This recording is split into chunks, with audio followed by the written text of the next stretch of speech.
Mom, what do you want? My phone out of my purse. No, not the fork. My phone.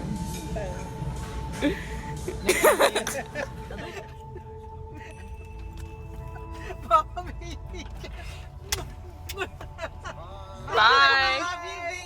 When your son is 24, and I mean an athlete, a college athlete, a strong guy, you never expect a diagnosis that is potentially devastating enough that he could die from it.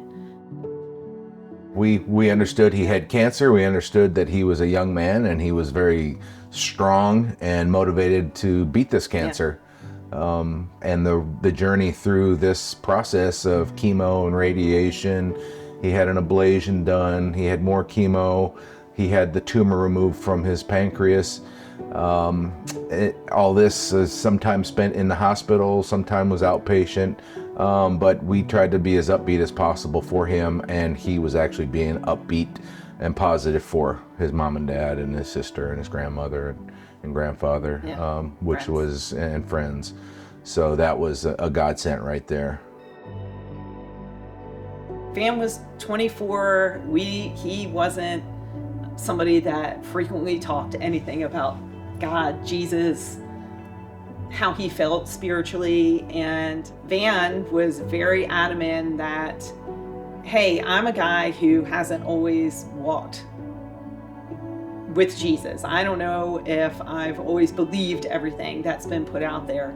He didn't think that he deserved to just all of a sudden be able to say, I'm a son of God, and because I believe in Jesus, I'm going to go to heaven. And I said to him, well, you know, when Jesus was dying on the cross, there was a thief who was on a cross right near him.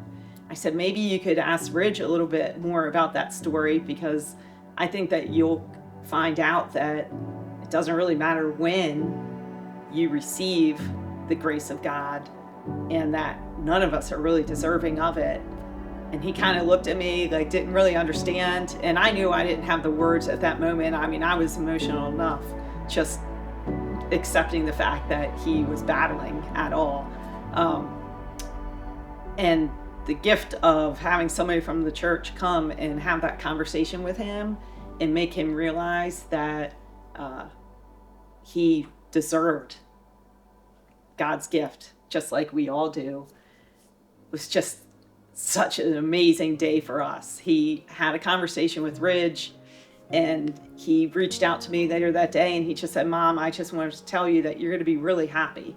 I'm like, I am? He said, yep, I accepted God's gift.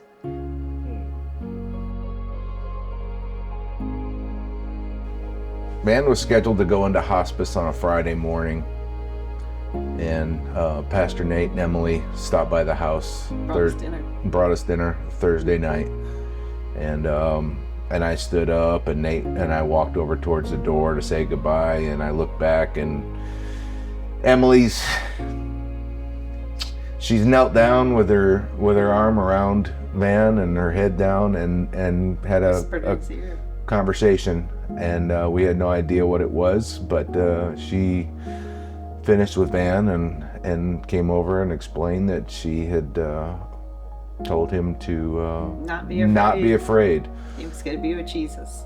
Yes, God had a spot waiting for him. Yeah. If all he had to do was accept the gift of grace, and he said that he knew and he was ready. Yep. And the next morning he went into hospice. Hospice house. And we had planned for a month stay, and a day and a half later, 3 days later, he had passed. Yeah. After he passed, we had a birthday party here in our backyard. And at the birthday party, Steve and I decided to get baptized. We were surrounded by all of our friends and lots of his friends. And right out in the pool out back, we had a baptism birthday party. God was going through Van, and he was reaching out and touching so many lives with either with his communication or just by his actions.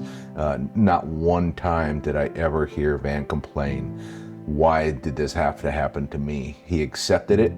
And like Audra said, he wanted to make sure that his family, who meant everything to him, as he did to us, were going to be okay.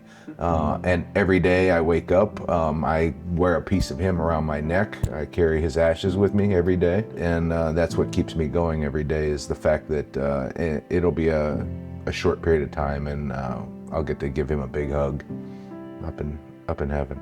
Even up until his very last breath. That's what we said to him. Yes. To go be with Jesus. And then he passed.